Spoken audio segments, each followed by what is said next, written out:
Hey everyone, and welcome to episode 597 of the People Behind the Science podcast. I'm your host, Dr. Marie McNeely, and today we are re-airing our interview with Dr. Jack Schultz, originally published on April 22nd of 2015. Listeners, if you haven't met Jack yet, he is a distinguished scientist who combines expertise in chemistry, physiology, micro and molecular biology, entomology, zoology, ecology, and plant science to better understand chemical defenses of plants, as well as dynamic chemical signaling in plants. His research has important applications spanning agriculture, security, food quality, and other areas. And in our conversation, Jack shares some great stories and insights. So, listeners, I hope you're ready to dive into this episode of People Behind the Science.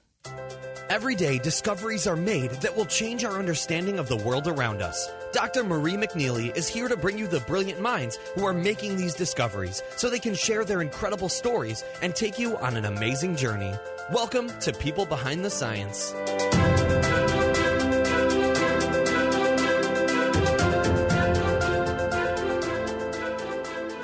Hello, everyone, and welcome to another episode of People Behind the Science. I am excited to be here today with Dr. Jack Schultz. So, Jack, welcome to our show. How are you today? I'm just fine. How are you? I'm wonderful and glad to be here with you.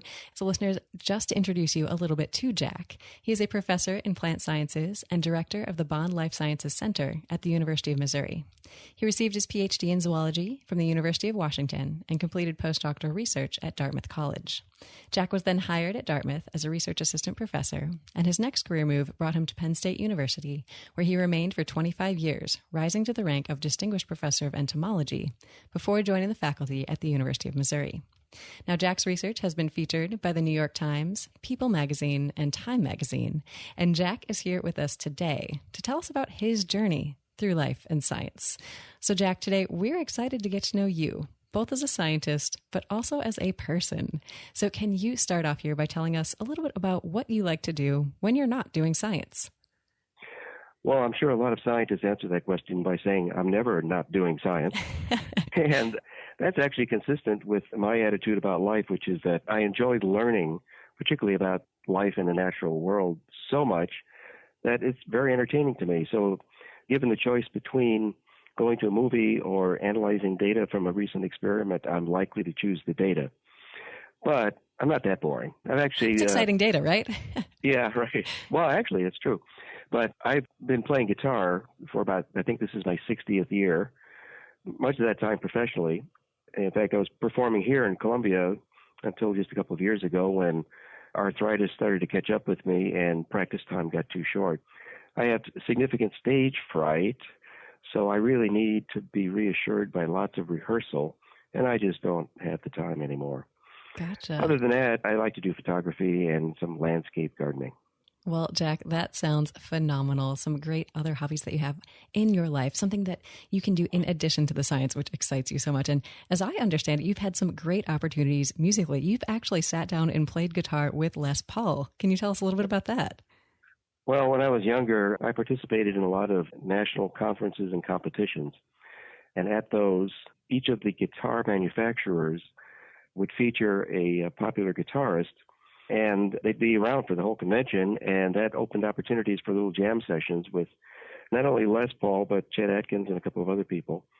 And it was great. At the time, I was pretty young, and so I got a lot of pats on the head and wows. I was little Jackie Schultz, the guitar player. It was a lot of fun. Very, very cool. Well, Jack, great to hear a little bit more about your life outside of the research and the science. But that's what we're going to talk about next. Can you give us a little bit more detail and tell us what you're doing in science and how you describe what you do to someone who might not be familiar with it?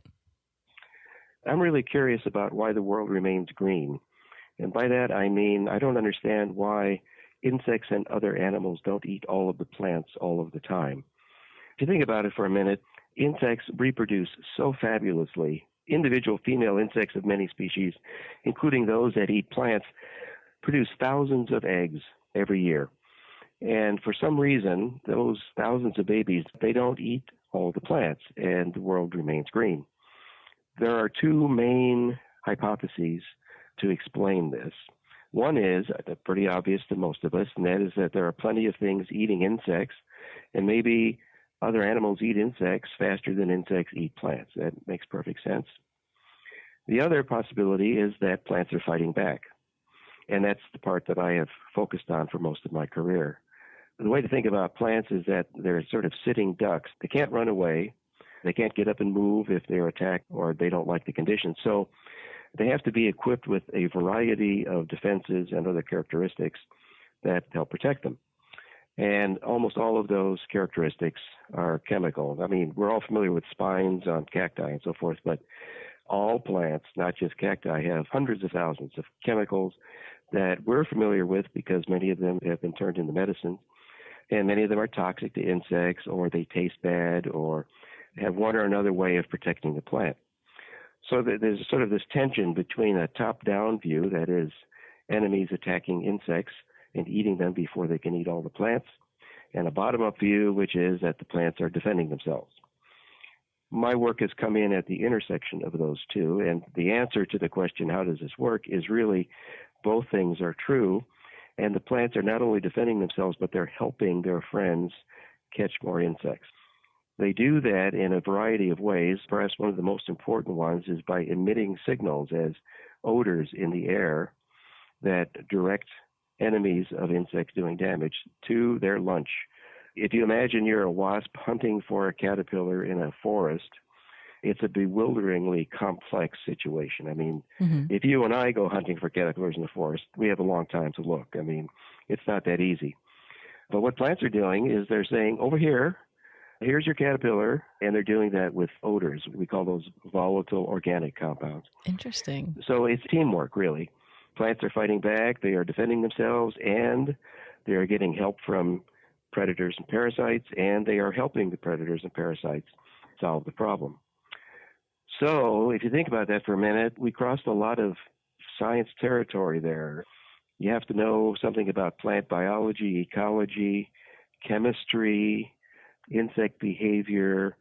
Diseases come into this as well because evidently plant chemistry influences insect and other animal susceptibility to disease. So it's innately an interdisciplinary problem. And so our research program for years has had all of those elements in it, and it makes it diverse and interesting. Certainly. Well, you are answering just some fascinating questions, really digging into how that balance is maintained between plants and predators and all the other pieces of the ecosystem that fit in. So very, very cool. Now, can you tell us a little bit about what motivates you? I mean, these are some incredible questions that you're answering in science, and I know it's so much work to do it all. What keeps you motivated, Jack? Do you have a particular quote or saying that you like? Well, actually, what motivates me is curiosity. I just really want to understand how the world works, and that's how I got into this. As I've gotten older, I've realized that some of the things that we've learned could be useful, improving the quality of human life. And so most of the things I just ran through can be put to work in, for example, agricultural systems as ways of improving productivity and reducing crop losses. So now, and this is, I think, common among scientists as they age, I'm realizing increasingly that there's utility to my curiosity. And so now I'm also motivated by solving practical problems. In fact, I collaborate now with engineers to invent things that will sniff out some of these signals that plants are emitting and allow us to go right to plants that are infested and clear up the infestation one plant at a time, which would be economically and ecologically a better way to do things. Favorite quote? Well, you mentioned in the introduction that I'm also director of a science institute, a research institute, and that means that humans and their behaviors are a much larger part of my life than they used to be. You know, there's a reason we call this herding cats. Mm-hmm. Herding people's even harder, I think. Yeah, you know, whereas you may do an experiment or a study and try to control conditions to focus on one thing at a time, with people, that's practically impossible. So the watchword that I've come to really appreciate is this one: it is what it is. I like it. What that means is that some things I'm just not going to be able to resolve. You know, it's interesting, looking backwards, that has an application in science. I have known colleagues who would redo experiments until they got the answer they were looking for in the first place, which is not the way we're supposed to be doing science. Right. And in a situation like that, they are evidently unable to accept that it is what it is. So I think that expression, sort of cliche though it may be, applies to both herding cats and doing science. I like it. I like how you've tied it in with your research, science in general, and this aspect of your life being director of Bond Life Sciences. So very, very cool. So can you tell us a little bit more now about some of the people who have motivated you or inspired you along your journey? Two influential people, most influential people, were first my mother and then a professor I met as an undergraduate. Both my parents were avid outdoors people. They particularly enjoyed fishing, and so the family went on annual fishing expeditions. And my mother was a particularly avid bird watcher and natural historian, so she was always the one pushing us to go find the frogs in the swamp and the turtles on the logs. And both my brother and I turned into scientists for that reason, largely. My brother is a professor of biology at Denison University in Ohio. So she was a very formative person there. It got us really curious about the natural world. I went to college expecting to be an MD, and that is pretty common. In fact, it's still common today, right, for high school students who were successful in biology. Most families still don't realize that there are careers outside of medicine for biologically interested people. And unfortunately, I wasn't terribly successful in college in the subjects I needed to be. Went through some very difficult times there trying to figure out what to do, and was inspired by a faculty member I met in my senior year. Now, I had investigated all kinds of opportunities. I had considered joining the military. I lost a 4-year scholarship, eventually won it back. And in my senior year, took a course that included lectures on something called the theory of island biogeography. It's an idea that what lives on islands is a function of how big they are and how far they are from the mainland, which is pretty obvious to many people. Anyway, I liked the subject. I asked the teacher, how can I learn more? He said, we have a new faculty member. He's teaching a course on this subject next semester. Why don't you go talk to him? And so I looked up the course, and it was a graduate pre-doctoral seminar, and I was an undergraduate. And I was nervous about that. But I went to see the professor. His name is Dan Jansen. And I asked him about the course and asked if there's a chance I could get into it. And he takes out a pad of paper and writes my name down. And I said, well, how many students are in this course? He said, 7 or 8 probably. And I said, well, I'm an undergraduate. Do I get bumped if you get that many graduate students? He said, no, you're the only name on the list right now, so you're in. Wow, you were in the official notepad list. I was, yeah. So I was getting nervous now, and I thought, is there something else I should read or do before next semester? And he said, well, no, you've read the book on this subject, and you're on the list, so we'll have an organizational meeting in January, and we'll be leaving shortly after that. And I said, what do you mean leaving? Well, the course is taught in the Caribbean. Oh, wow. Yeah, right. So it turned out to be a Ford Foundation grant to the university that allowed Dr. Jansen to take groups of students to the Caribbean for several weeks of bobbing around on a boat, censusing fish and watching birds and counting insects and so forth. And I said to myself, do you mean to tell me you can make a living doing this? Oh, my God. So the thoughts of medicine went out the window. I pretty much cut most of my classes the rest of my senior year and just hung out in Jansen's lab, which was adjacent to the labs of several other really high-powered evolutionary and ecological biologists. So my senior year was just, fabulous immersion in some of the top ecology and evolution thinking that was going on at the time. And Jansen made all the difference. His energy, his enthusiasm. E.O. Wilson and he are probably the world's 2 greatest living natural historians. I think actually Stephen Jay Gould described Jansen as the world's greatest natural historian. But he was totally inspirational. Well, certainly. What an incredible role model to learn from. Oh, yeah, fabulous. We went to lunch one day, and he put down his sack lunch and an apple to get something out to feed a squirrel from his sack lunch. Oh, wow. While he was doing that, the squirrel ran up, grabbed the apple, and ran off with it. That is a strong squirrel. I'm impressed. Yeah, well, and Jansen said, wait a minute, that's too big. You're not supposed to disperse those seeds. Right. So, he was able to give kind of an ecological evolutionary spin to almost any experience. Well, that is a phenomenal story, Jack, and great to hear about these early parts of your journey and kind of how you got started on the path to science. And I think a lot of points that you brought up in your story will resonate with our listeners just in terms of maybe struggling, trying to figure out what you wanted to do in college and just only having that option as becoming a medical doctor in your arsenal of potential opportunities, and then really struggling with some of your classes. I know myself, my friends, we all kind of had those classes that were just so difficult for us. We're not sure why. Mine was organic chemistry. What was yours, Jack? Organic chemistry. Really? Yeah, right. And my entire career has been spent doing organic chemistry. Really? Yeah. So do you think the difficulties in the class, are those sorts of things you struggled with a big part of what you do today, or was that sort of the details that maybe you didn't need to know to be able to apply it?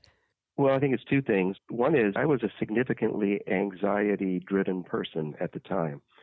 And so I tended to underperform on exams and so forth. I had real exam phobia. But the other thing is, it is widely known among academics that chemistry courses are among the worst taught in any university. And it's such a shame because I can tell you that the rest of my career has been spent realizing what the teacher was talking about back in my college organic chemistry course when I see it in nature. Ah, the application of it, yeah. The application, the relevance of it, it was missing in the classes I took. You know, taught out of context, I think anybody has struggled with chemistry courses. And math is very similar. For me, it was sort of the spatial, trying to memorize the formulas and how these things fit together and what they would make and break apart. Yeah, it was a struggle for me. Oh, yeah. Well, Jack, great to hear about your journey. And we kind of talked about how you got to the point of college and where that was taking you. But can you tell us then how you went from that enthusiastic scientist college student later in your college career to where you are today? Well, I absorbed the interests, approaches, philosophy, and so forth of the people I met in college, Jansen foremost among them. And naturally, I wanted to stay with them. But they told me, no, you know what we think. You should go somewhere else to get a different perspective. That said, they did make some recommendations, and one of them was to go to the University of Washington for graduate school, where there were several people in the zoology department with similar interests and approaches to those of the folks I had been working with. And I wound up there, actually went out there to work on stream insects and stream ecology, and discovered that the western slope of the Cascades receives so much rain that the biological diversity of the rivers is really, really low. Everything essentially washes out. So while they're famous for their salmon runs, and there are times of the year when there's plenty going on in those streams, the kind of research I was thinking of wasn't really going to work out in that setting so well. So I began looking around and ran into Gordon Orions, who is a well-known bird behaviorist, bird ecologist, evolutionary biologist, and sort of linked up with that lab. Gordon had taken on an interest in insects, at least in part as bird food, because he was doing a lot of work on how birds chose food and how that related to how their reproduction worked.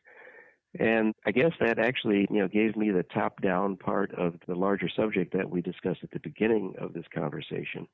Because Gordon's perspective was on insects was that they are bird food, and birds do such a great job cleaning them up, At some point, about my second year there, Gordon had the opportunity to write grant proposals to participate in an international program comparing biomes in different parts of the world.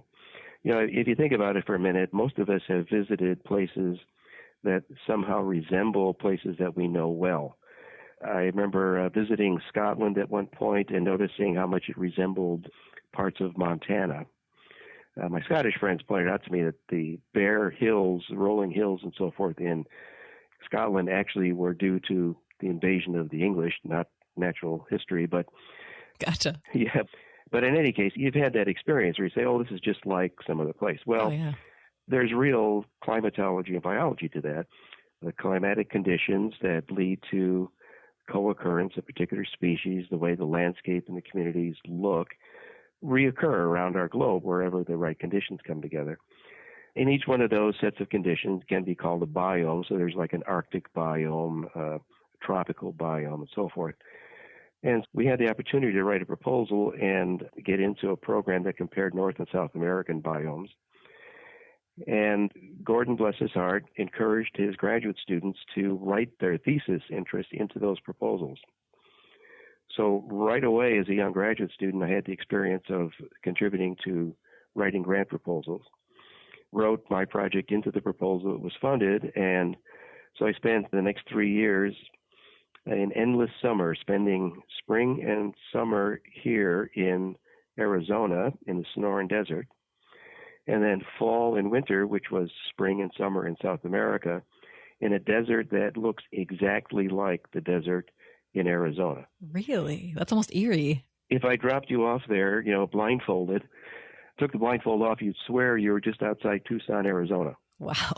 Very cool. This is in northwestern Argentina. Okay. And so the questions that, one can address there have to do with, well, this part of South America is thousands of miles away from North America. What factors go into making it so similar? In what ways is it similar?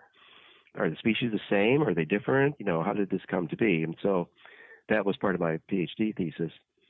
When I finished that, there were relatively few jobs for new PhDs, which doesn't seem to have changed. Right. I was going to say, I'm sure we have a lot of people commiserating out there. Indeed, yeah. But I landed a postdoc at Dartmouth College with another ornithologist, and it turns out that one, Dick Holmes at Dartmouth College, had shared an office with both Gordon Oriens and Dan Jansen at Berkeley when they were graduate students together. So like many science life stories, there's a familial connection here. I'm sort of the nephew of a couple of scientists who knew each other and worked together earlier on. Mm-hmm. The academic family, I love it. Yeah, it is. And I went to New Hampshire to work with Dick, who was also focused on birds as things that eat insects. And there, too, he got me involved in proposal writing right away, which was very, very helpful for my career. The problem there was that temperate forests, like the ones in New Hampshire and Vermont, have plants that all look very much the same. Now, I realize that if you're a Vermonter, you're going to argue with me that the birches don't look just like the maples and so forth, and that's very true. But compare that with, say, a cactus and a willow tree. That's the kind of difference you have, the visual differences you have in a desert. The reason for that is that in the desert, making a living has more to do with finding water than getting enough light. In the forest, everybody's trying to get enough light, and there are a limited number of ways to get enough light. So there's convergence in appearance among plants in the forest, divergence among plants in the desert. Everything in the desert looks really different. Everything in the forest looks pretty similar. Well, that really influenced my research because it influences how birds find insects. And so, on the one hand, a wonderful contrast with the desert. On the other hand, some of the things I was doing in the desert, like trying to understand why a bird would forage in a bush and not on a cactus, for example, to catch insects, didn't work in the Northeast forest, and that pushed me towards chemistry of trees, which seemed to be a better way to explain what insects were there, how many of them were there, what they were doing, and what limited their numbers. Very, very interesting. So we've talked a little bit about some of the work that you've touched on over the years. Can you tell us about a project, Jack, that you are working on now, one that you would say you were the most excited about? Well, I'm a pretty senior scientist, and there are questions throughout one's life and career that you always wished you had a chance to address, but weren't necessarily fundable, or you didn't have the resources to address at the time. And I've finally gotten around to one of those that I've always wanted to address, and it is just so much fun. Are you familiar with the phenomenon of insect galls on plants? I am not. Okay. Many people will have seen examples as balls or knots on the stems of goldenrod in a field. They look just like a ball right in the middle of the stem. Okay. Generally speaking, galls are unique plant organs that are formed under the direction of an insect using some chemical signal. The insect injects a chemical signal. It reprograms the development of the cells and tissues of the plant so that a unique organ is produced instead of what was supposed to be produced. And the insect lives and feeds inside that, or its offspring do. Galls are created by insects on plants to house the insect, feed the insect. These insects are totally specific to this life form. They can't eat anything else. In fact, the inside of the gall is typically lined with specialized cells that provide super good food for the insect that it would never find anywhere else. The galls are protective. This is another contribution the plant is failing to make. The plant helps protect the insect against its enemies. They're really unique. Some of them are gigantic, the size of bananas. They often resemble fruits. In fact, they often have fruit names like oak apples. Of course, not oak apples. Folks don't make apples. Mm-hmm. They're galls that look like apples. Wow. But all galls are fairly complex. They have very well-defined different kinds of tissues. Their function, again, is to feed and protect the insect.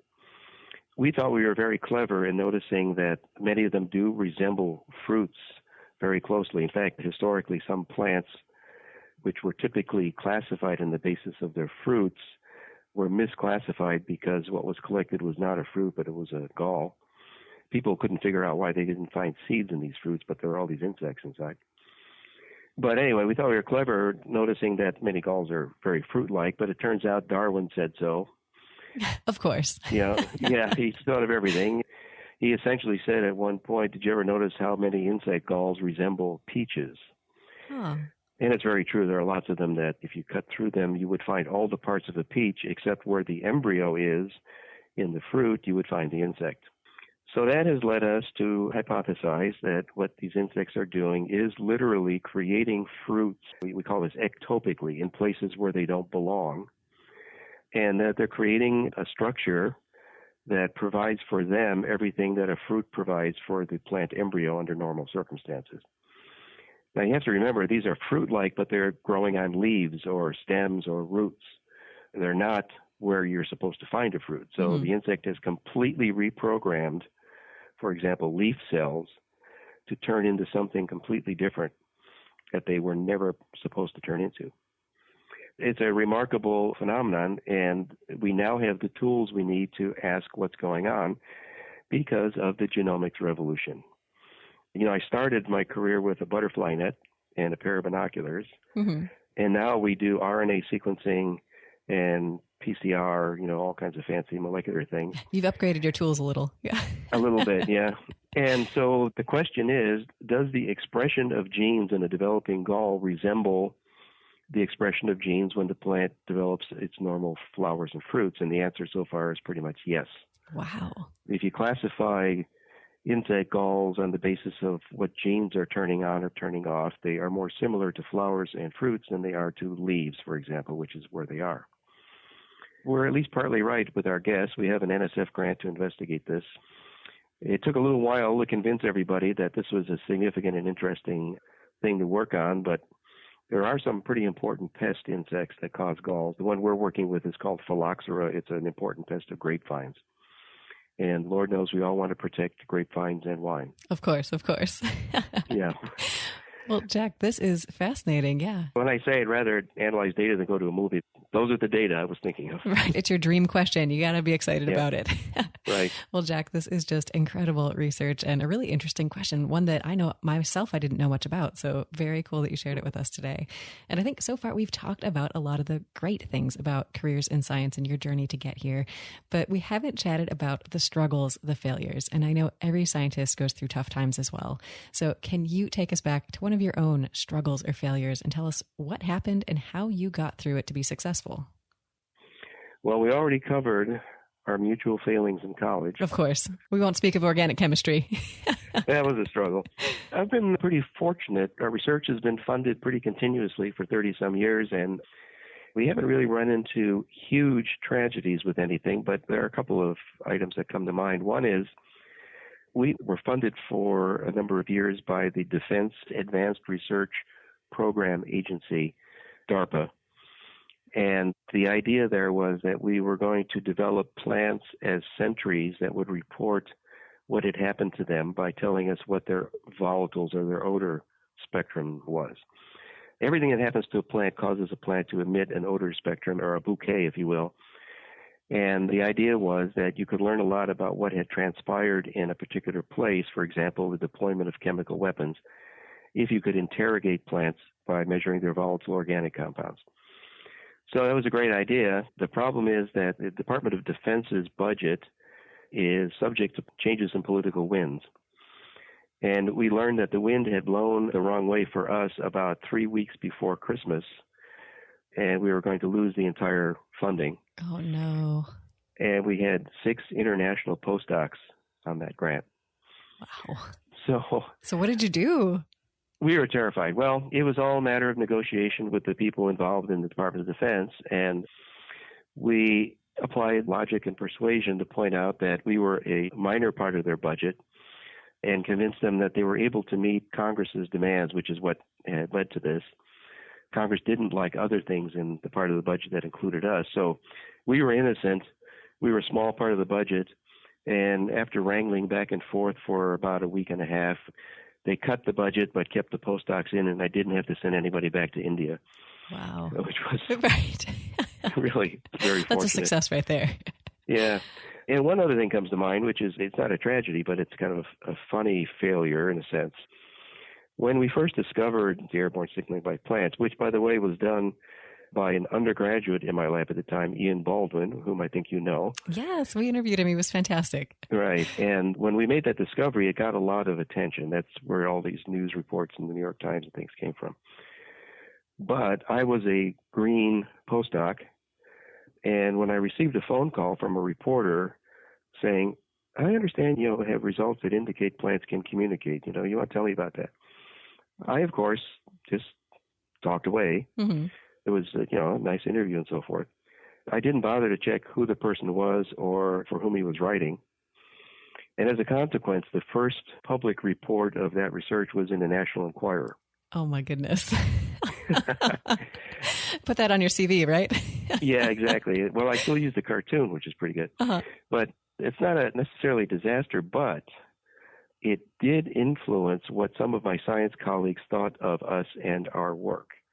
That discovery was wild and crazy enough that a lot of scientists just flat out didn't want to believe it. And engaging in popularization really raised their suspicions, if not their hackles, about us and the work. And so I learned a lesson right away there, and that is, well, first of all, the research is not done until it is explained clearly to the public. And ignoring opportunities to do that is a big mistake. And, of course, always know who you're talking with. Of course. Well, Jack, these are both really great examples of challenging experiences in science that I think a lot of our listeners may go through at some point in their career. Maybe not this exact scenario, but similar situations where funding is controlled by things outside of your control. And you have to really use logic, a scientific approach to convince people that what you're doing is worth it. And then definitely this other experience where things sometimes get out of hand in terms of science communication. And it can be tricky to make sure that you're communicating things clearly and well in a way that really truly is representing what you're doing. So great examples to bring up.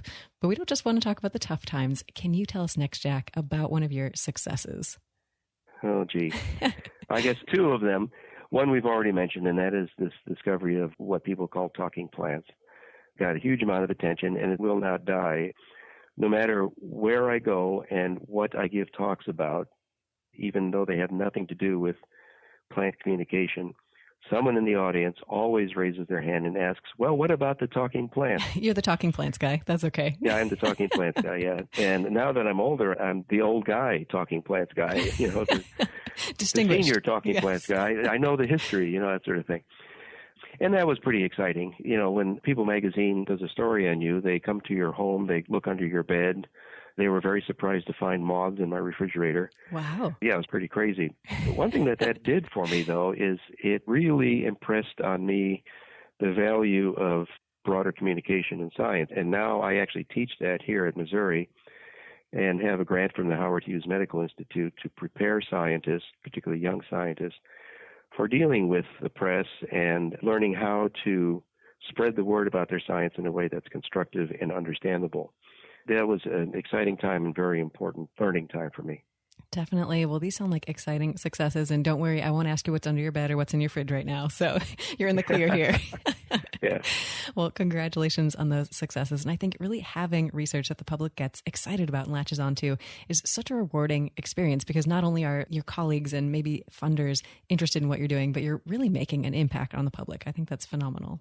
Mm-hmm. And we talked about your work quite a bit during our interview, but I also like to chat with scientists about what they like to do outside of work. And one thing that we haven't chatted about yet is reading. And I know a lot of scientists are quite avid readers, whether it's mainly scientific literature or if they can have a little fun reading mixed in as well. And I love to get book recommendations. So Jack, can you tell us today about a book that you've read and really enjoyed? Well, there are two choices. Both of them have to do with insects to a large extent, but not entirely. The first is a book published in 1863 by Henry Walter Bates, H.W. Bates. It's called A Naturalist on the River Amazons. And it reports on an 11-year expedition that Bates took with Henry Russell Wallace to look for examples of evolution in the Amazon rainforest. They simply traveled around asking questions about how natural selection might have produced what they were seeing. And the book combines 19th century wonder at what they were seeing with the beginnings of evolutionary explanations for things. And while it's written in an old-fashioned style, it's totally engaging and very accessible. It's just really, really fun. And if you don't want to go to the Amazon after reading this, you've got to be, dead to the world. Gotcha. Well, this sounds like an excellent recommendation. I will put that out on our website for our listeners to find. And Jack, we've talked a little bit during our conversation about different travel opportunities that you've had during your career. And I think this is one of the things scientists love to be able to do. So can you think back on all of the places that you've been for science and tell us about your favorite experience? Well, I love jungles, and I've been to a lot of them, but I have to say that the most fun was Argentina, and it's for a reason that came up earlier in our conversation, and that is evolutionary convergence.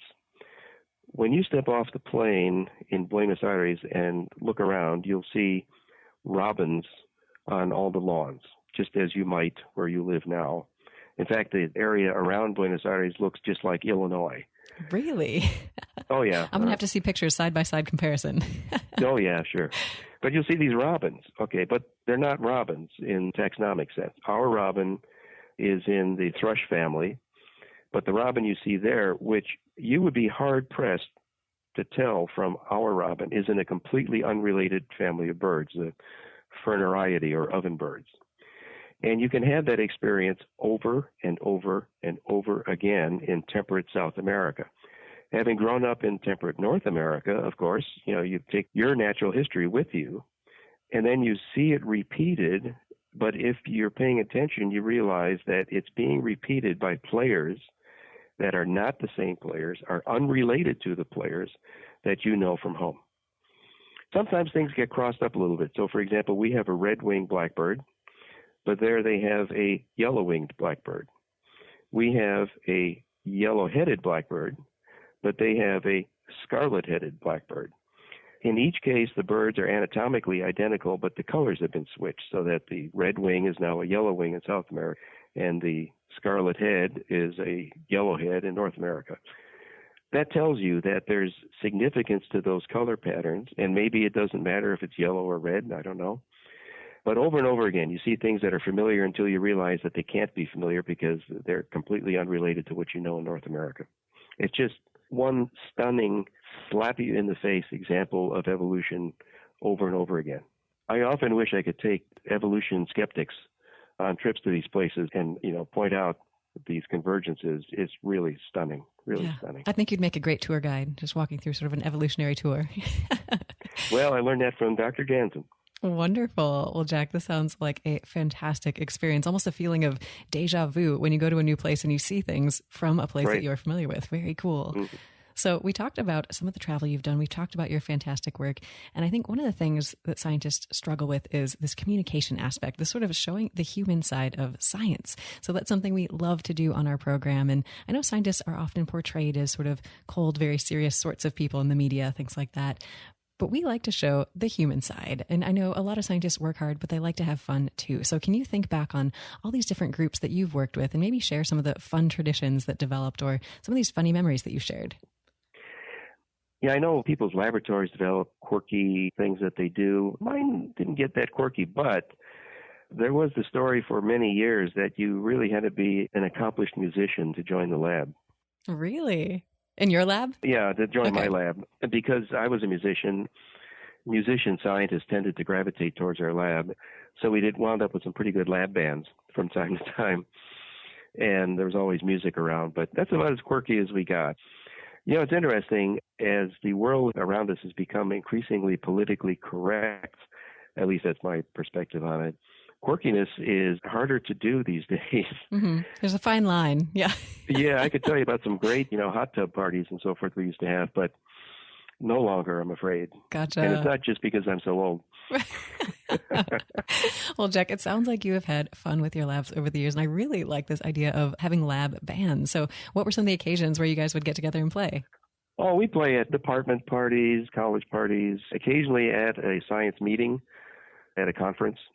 There are a lot of musicians, quite good musicians in the sciences. Some folks, make the argument that there's an overlap in the skill set you need for the two things. And in fact, when I was a graduate student, a PhD mentor, when he first started writing job letters for me, pointed out that I'd be a great scientist if I ever decided whether I was going to be a scientist or a musician. As you might imagine, that did not help me get a job. Right. When I found out he was doing that, I had to have a conversation with him to get that changed. But really, the idea for me was that both playing music and doing science are creative outlets for me.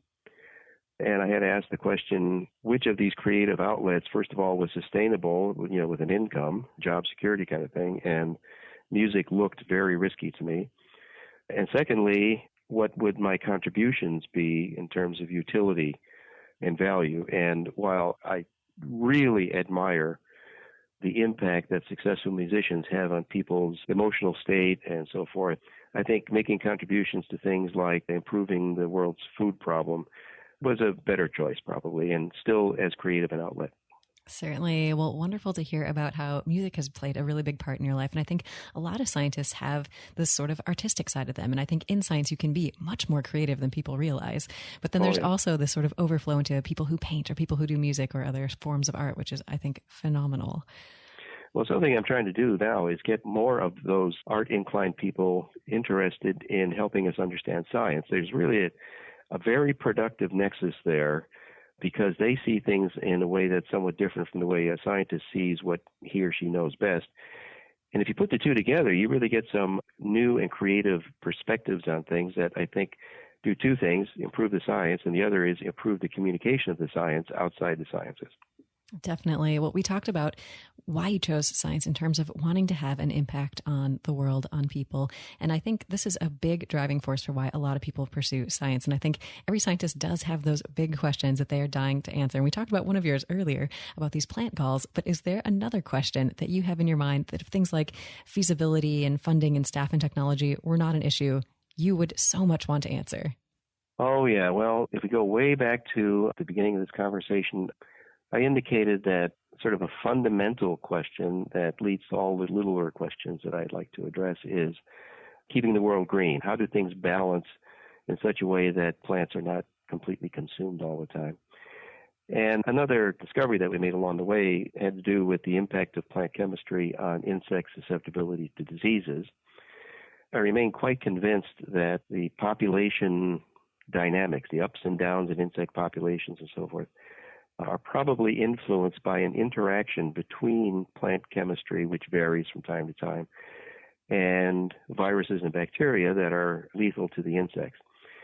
During the 90s, we did a lot of work in the gypsy moth system showing pretty much everything that's necessary to make what I just said true. In other words, we demonstrated that plant chemistry varies in a particular way, that it influences viruses that kill gypsy moths, and we made all the connections mechanistically. But to test the hypothesis that plant chemistry influences viruses in a way that leads to changes in insect numbers, I realized required an experimental setup that would have to have about 12 different forests, each of which I knew the composition of, all of them on the same soils, all of them facing in the same direction, and then I would need to be able to manipulate virus abundance, which could be done with a helicopter. Of course. And I realized that that was not going to happen. I find it philosophically very interesting because we put all the pieces in place for that hypothesis to be reasonable, but it's simply not feasible to test the hypothesis in a way that would really determine its validity. Certainly. And I think a lot of scientists struggle with this, particularly if they're studying phenomena in the natural world, just how to make a controlled experiment that will work to test their hypothesis. And I think you brought up a great point with this 12 forests with a helicopter virus dispersal system and all the stuff where it's just not feasible. But it would be so incredible if you could answer those questions. It could be done. And if you come across the funding source for that, let me know. I will pass that on in a heartbeat. Don't you worry. Well, Jack, wonderful to hear about one of these questions that's plaguing your mind. And I think it's great for our listeners to consider some of these big questions that scientists are still so excited about. But in addition to some of the work you're doing in science, some of these big ideas you get exposed to, I think scientists get a lot of phenomenal advice over the years. So, Jack, can you share with us today one last piece of advice or even a last piece of inspiration to leave our listeners with? Well, I think I'll go back to Dr. Jansen again. And you may remember earlier I said that a prime motivation for me is simply curiosity. I'm just fascinated by everything that happens in the natural world, and I always want to know how, when, where, why, that sort of thing. But, you can be confronted with dry stretches in terms of exposure to interesting things. I don't get to go to the rainforest every week, and I don't know, it's sort of like being hooked on natural history novelty or something. I'm always looking for a new thing to learn. And the internet provides lots of opportunities. But I recall asking Dan about 2 roads to take. This was in Costa Rica. 2 paths I could take, and I asked him which of them would provide the more interesting things to see. And he said, well, there's plenty of interesting things to see either way if you look closely enough. I like it. Yeah, now he's the kind of guy, and I'm sort of the kind of guy too, where if you walk down the path, an hour passes and you've only gone 15 feet. Right. You're stopping every couple feet. Yeah. Yeah, right. And, that's an interesting point. I mean, some would say that looking at the gene expression in insect galls is looking awfully closely, and that's true. And sometimes you have to look closely to find the interesting bit. I feel that it's important for scientists to go where they need to go and learn the techniques and collaborate with people to get the detail that they need to answer their questions. And if you look closely enough, everything's interesting, frankly.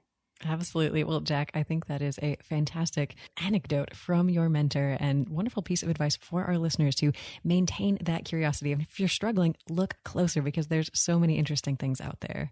Mm-hmm. So, Jack, fantastic discussion today. Can you tell our listeners now how they can reach out if they want to learn more about you and your research? Well, I'm happy to receive emails. I think that's probably the surest way I can direct people from there. And my email address is schultzjc@missouri.edu. That's schultzjc@missouri.edu, and I'm happy to receive emails. Fantastic. Well, listeners, definitely reach out if you have any questions. And Jack, thank you so much for being on our program and sharing your story today. It was a pleasure talking with you. It was wonderful to chat with you as well. And thank you to our listeners out there. Join us again next time for another episode of People Behind the Science. Your voyage to the lives of today's exceptional scientists has just begun.